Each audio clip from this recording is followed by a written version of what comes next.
20학년도 수능 법과정치 영역의 20번 문제 해설 들어가도록 하겠습니다. 법과정치의 가장 마지막 문제인데요. 지금 보시는 이 부분이 국제사법재판소에서 하고 있는 역할, 그리고 국제법에 대한 부분인데 이 부분들이 저희 공무원 시험에서도 꽤 자주 언급되는 유형이니까요. 여러분들이 그 내용을 좀 잘 판단해 주셔야 될 것 같습니다. 물론 제시문이 지금 되게 길죠. 이렇게 긴 제시문은 안 나올 거예요. 하지만 제시문이 길이와 상관없이 지금 이 부분에서 설명하고 있는 개념이 무엇인지를 파악해 주실 필요가 있을 것 같아요. 자, 20번 들어갈게요. 다음 사례에 대한 법적인 판단으로 옳은 것은 이렇게 얘기했죠. 갑국과 을국을 관통하는 국제 한천이 존재하는 상황에서요. 상류에 있는 각국의 댐 건설로 수질이 악화돼서 하류에 있는 다른 국가의 농업에 큰 손해를 입혔대요. 이에 대한 소송이 제기된 국제사법재판소에서 을국은 다른 국가들과 체결한 다자간 조약을 이유로 조약의 당사국이 아닌 갑국에 대해서 손해를 배상할 걸 주장을 했지만 갑국은요. 댐 건설이 우리는 우리나라 안에서 있는 거니까 내정에 대한 거니까 지금 을국이 그에 대해서 간섭할 권한이 없다라는 주장을 했대요. 다시 얘기해서 지금 국가 간의 분쟁이 생긴 거죠. 사실 분쟁의 내용을 파악하는 것도 중요하지만 지금 분쟁이 발생했다라는 것, 그래서 이걸 국제사법재판소에서 해결하려고 한다는 게 이 문제가 지금 이야기하고 있는 포인트가 된다라고 보실 수가 있습니다.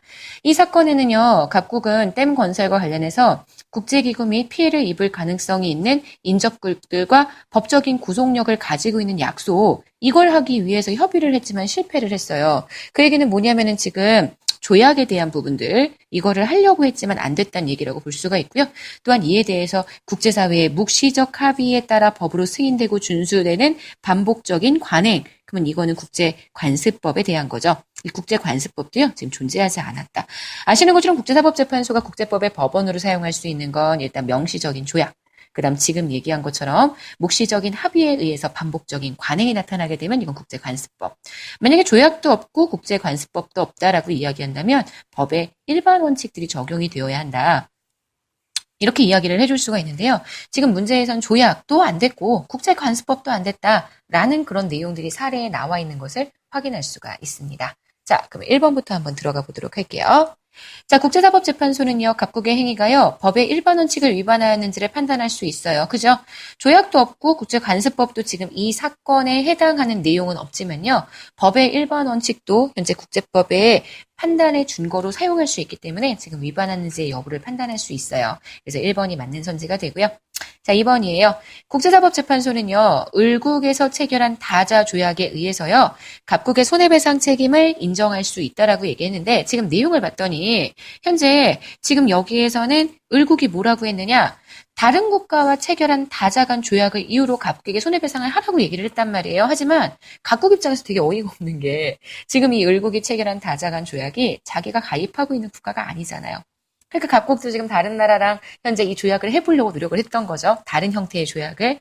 다시 얘기해서 이 조약은 가입한 당사국에게만 영향을 줄 수가 있기 때문에요. 각국의 손해배상 책임을 인정할 수 있다. 요건 틀린 표현이 될 거고요. 각국에게는 이 조약을 지켜야 하는 의무가 없다라고 볼 수가 있습니다. 3번이에요. 국제사법재판소는요. 국제 하천에 대한 국제관습법에 의해 각국의 손해배상 책임을 인정할 수 있대요. 근데 여기선 지금 국제관습법이 없다라고 처음부터 얘기를 했죠. 국제사회의 반복적 관행도 존재하지 않았다라고 얘기했으니까요. 이 부분 현재 X가 될 거고요. 4번이에요.